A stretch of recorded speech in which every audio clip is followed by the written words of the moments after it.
नमस्कार दोस्तों, स्वागत है आपका मैं चैनल गोविंद गोपाल में फिर से एक बार। दोस्तों आज इस वीडियो में हम बात करेंगे अवधेश श्रीवास्तव जी के बारे में। जी हाँ, अवधेश श्रीवास्तव जी से हम मुलाकात आपकी करा चुके हैं। कल लाइव वीडियो में हमने आपसे उनकी सीधी बात कराई थी। वो हैं शिक्षा मित्र शिक्षक पात्रता एसोसिएशन के प्रदेश अध्यक्ष, जो अपनी लड़ाई लड़ रहे हैं एक नए तरीके से कह लीजिए कि क्योंकि उन्होंने जो है 13 तारीख को लखनऊ के इको गार्डन में एक विशाल धरना का आयोजन किया है, जबकि 13 तारीख को वहाँ पर गुड्डू सिंह जी पहले से मौजूद होंगे। अपने टेट पास शिक्षा मित्रों के लिए लड़ाई वो भी लड़ रहे हैं पिछले 14 दिनों से। आज 15वां दिन है। 14 दिन से लगातार वो वहाँ इको गार्डन में शांतिपूर्वक धरना चला रहे हैं अपनी बात सरकार तक पहुंचाने के लिए कि वो उनकी समस्याओं का समाधान करें। टेट पास शिक्षा मित्रों को उत्तराखंड मॉडल के आधार पर एक स्थायी शिक्षक बनाएं, जो नहीं बने हैं उनको विभागीय टेट कराकर उन्हें शिक्षक बनने का अवसर दें। 12 महीने का मानदेय वृद्धि करें, इसमें जितना भी समय लगे महिला शिक्षा मित्रों के लिए ट्रांसफ़र की व्यवस्था करें। ये सब बातें उनकी मांग पत्र में हैं। यही बातें अवधेश श्रीवास्तव जी की हुई हैं, लेकिन उन्होंने अन्य दो मांगों को नहीं कहा है। केवल उन्होंने कहा है कि हमें एक तो जो उत्तराखंड मॉडल है उसके आधार पर शिक्षक बना दें और दूसरा जो नहीं है उनको विभागीय टेट करा दें। बाकी और मांगें उनकी ऐसी नहीं है, लेकिन टेट पास शिक्षा मित्र एसोसिएशन की तरफ से वो अब नेतृत्व कर रहे हैं। बताते हैं कि 5 अक्टूबर 2024 को उन्होंने अपने इस संगठन का गठन किया था। उसके बाद उन्होंने ज़िले पर अपनी जो टीम है वो गठित की है। 45 शायद 55 ज़िलों में उनके जिलाध्यक्ष बन चुके हैं। अब उन जिलाध्यक्षों को नेतृत्व जो है मिला हुआ है, तो उनकी जिम्मेदारी बनती है कि वो वहाँ से टेट पास शिक्षा मित्रों को लेकर 13 तारीख को लखनऊ के इको गार्डन में पहुँचे। बहुत ही विषम परिस्थिति बनेगी जब लखनऊ में ही इको गार्डन में टेट पास शिक्षा मित्र वहाँ पहुँचेंगे। एक तरफ अवधेश श्रीवास्तव जी बैठे होंगे, दूसरी तरफ गुड्डू सिंह बैठे होंगे। आम शिक्षा मित्र जो टेट पास है वो ये सोचेगा कि हम किसका साथ दें। भले ही वो जो है उस समय जिलाध्यक्ष के साथ जाएंगे तो जिम्मेदारी उनकी बनेगी कि वो अवधेश श्रीवास्तव जी के साथ रहेंगे। और अगर वहाँ संख्या बल ज़्यादा पहुँचा, जैसे कि कल की वीडियो में हमने उनसे पूछा कि आपको अंदाज़ा है कि कितना संख्या बल आपके साथ वहाँ पहुँचेगा, क्या 200-250 लोग आपके साथ वहाँ मौजूद हो सकते हैं? तो बोले कि नहीं, हमारे जो अनुमानित संख्या है वो 1000 शिक्षा मित्रों की है, कि 1000 से ज़्यादा शिक्षा मित्र हमारे साथ वहाँ 13 तारीख को मौजूद होगा। समर कैंप भी ख़त्म हो चुका होगा, इसलिए शिक्षा मित्र स्वतंत्र हैं आने के लिए। छुट्टियां हैं, जो भी 2-4 दिन की छुट्टियां बची हैं उसमें हमने ये कार्यक्रम रखा है। और ये कार्यक्रम हमने अचानक नहीं रखा, बहुत पहले से हमारा तय था। और ये कार्यक्रम हमने बस जून में इसलिए नहीं रखा था क्योंकि समर कैंप जो है कि आ गया था, इस वजह से 13 तारीख हमने ये रख ली थी। अब इस 13 तारीख का प्रोग्राम ये है कि वो लखनऊ के इको गार्डन में 2 बजे तक वहाँ पर सभी शिक्षा मित्र एकत्र होंगे।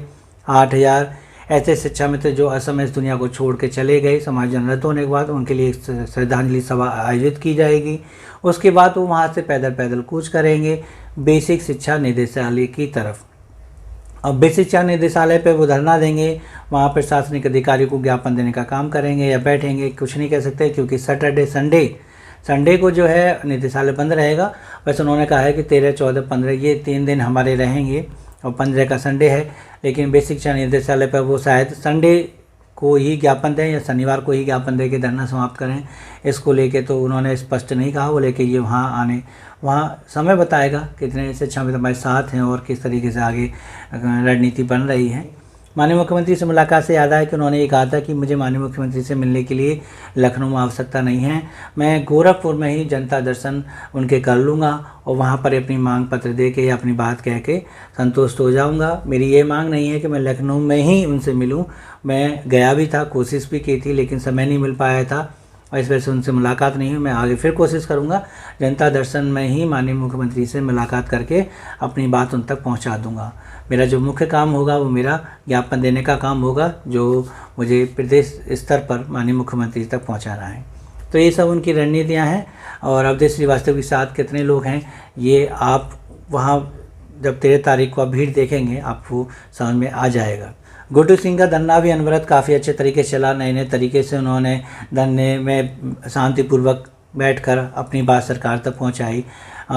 इको गार्डन की सफाई की, यानी सफाई अभियान कर और 2 जून को रोटी हाथ में लेके 2 जून की रोटी का संघर्ष के नाम पर ये ऐसे कई उन्होंने कार्यक्रम किए जहाँ पर मीडिया ने उनसे बातें की और उनकी बात पूरे प्रदेश में सभी तक पहुँचाई, यहाँ तक कि विपक्षी दलों का भी ध्यान अपनी तरफ आकर्षित किया है। वहीं हम बात करें रहे शिक्षा सेवा चयन आयोग पर, वहाँ भी जो है डीएलएड अभ्यर्थियों का जो धरना चल रहा है, उन्होंने भी कई महाआंदोलन किए हैं और अब 13 जून को भी वहाँ एक महाआंदोलन है, यानी 13 जून को भी निदेशालय पे भी जो है काफ़ी भीड़ दिखाई देगी डीएलएड अभ्यर्थियों की, इको गार्डन में भी दिखाई देगी शिक्षा मित्रों की और बेसिक शिक्षा निदेशालय पे भी दिखाई देगी। और आप नीचे कमेंट करके बताइएगा कि जब मांग पत्र एक ही है तो क्या यूपी में 2 संगठन बनने की आवश्यकता थी? जब गुड्डू सिंह वहाँ पहले से लड़ाई लड़ रहे थे तो क्या अवधेश श्रीवास्तव जी को नया संगठन बनाने की आवश्यकता थी? दोनों संगठन हैं तो चलो बना लिए, लोकतांत्रिक है, अपने अधिकार के लिए कोई भी लड़ सकता है, रजिस्ट्रेशन करा सकता है तो करा लिए, तो क्या दोनों एक साथ एक मंच पे आके अपनी लड़ाई नहीं लड़ सकते हैं? बहुत सी चीज़ें हैं, आप नीचे कमेंट करके ज़रूर बताएं। वहीं आप जानते हैं कि 8 और 7 तारीख भी निकल गई, 9 तारीख निकल गई, 10 तारीख है और अभी तक महिला ट्रांसफ़र का कोई भी आदेश जारी नहीं हुआ है। जबकि सुशील कुमार यादव जी मुलाकात करके जब आए थे तो उन्होंने कहा था कि 7-8 तारीख में ये जियो जारी हो जाएगा। पहले ही स्थानांतरण के आदेश जारी हो रहे हैं, पहले म्यूचुअल ट्रांसफ़र के हुए थे शिक्षकों के, अब सामान्य स्थानांतरण के भी हो गए, लेकिन शिक्षा मित्रों के स्थानांतरण का आदेश अभी तक जारी नहीं हुआ है। कहते हैं कि इसको लेके एक विभागीय बैठक होगी जिसमें शिक्षा मित्रों के प्रदेश अध्यक्षों को भी बुलाया जाएगा। उसमें शिक्षा मित्र महिलाओं के जो ट्रांसफ़र वाली बातें हैं उसको लेके निर्णय भी लिए जाएंगे, किस तरीके से इसको किया जाए। 3 चरणों में ये बातें आपको बताई जा चुकी हैं कि 3 चरणों में ये जो है ट्रांसफ़र होंगे। ये सारी बातें हुई हैं। कल वो फिर मिल के आए हैं सुशील कुमार यादव जी और शिव कुमार शुक्ला जी, और महानिदेशक महोदय थोड़ा मीटिंग में व्यस्त थे, इस वजह से ज़्यादा वार्ता तो नहीं हो पाई, लेकिन उन्होंने कहा है कि हाँ ट्रांसफ़र वाली जो बात है वो जल्द ही अमल में लाई जाएगी, जल्दी उस पर क्रिया की जाएगी। काफ़ी दिन हो चुके हैं महिला ट्रांसफ़र को लेके अभी तक चर्चा चल रही है, लेकिन ये अमल में नहीं लाई गई है। महिलाएं इंतजार कर रही हैं कि उस आदेश का पालन हो और हमें मौका मिले अपने पास ससुराल के पास जाने का। तो समय की बात है कब ये आदेश होगा। 8 तारीख भी निकल चुकी है, क्या पूरी गर्मी की छुट्टियां निकल जाएंगी उसके बाद स्थानांतरण होंगे, समय की बात है। और दूसरी एक और ख़ास अपडेट कि शिक्षा मित्रों को जो बीएलओ जबरन नहीं बनाया जाएगा। अब शिक्षा मित्रों को बीएलओ बनाने से पहले परमिशन लेनी पड़ेगी या कह लीजिए चुनाव आयोग को अवगत कराना पड़ेगा, और ये तभी संभव है जब वहाँ पर समूह गा के कर्मचारी ना हो, यानी कि शिक्षक ना हो, तभी जाके आंगनवाड़ी कार्यकर्तियों को और शिक्षा मित्रों को बीएलओ बनाया जा सकता है। उनको ये सर्टिफिकेट देना पड़ेगा कि कर्मचारी जो उपलब्ध ना होने की वजह से अब हम समूह घा में से या फिर आंगनवाड़ी कार्यकर्ती और शिक्षा मित्रों को बीएलओ बना रहे हैं। ये प्रमाण पत्र सभी देंगे, ईआरओ डीईओ और ऐसे लेके निर्वाचन अधिकारी तक पहुँचेगा। तो ऐसा नहीं कि आप किसी भी का भी शिक्षक का नाम काट के उसकी जगह से शिक्षा मित्रों को बीएलओ बना दिया जाए, ऐसा नहीं होगा। शिक्षा मित्रों को डायरेक्ट बीएलओ नहीं बनाया जा सकता है। तो ये एक तरह से अच्छी खबर भी है और उम्मीद है आपको पसंद भी आई होगी आज की वीडियो, क्योंकि इसमें काफ़ी सारी अपडेट हमने आपको दी हैं। तो वीडियो को लाइक कर दीजिए फटाफट से, चैनल को सब्सक्राइब कर लीजिए और हमारे व्हाट्सएप चैनल को भी फॉलो कर लीजिएगा ताकि हम डेली अपडेट आपको उस पर दे सकें। तो मिलते हैं आपसे अगली वीडियो में ऐसी खुशी अपडेट के साथ। तब तक के लिए नमस्कार, जय हिंद।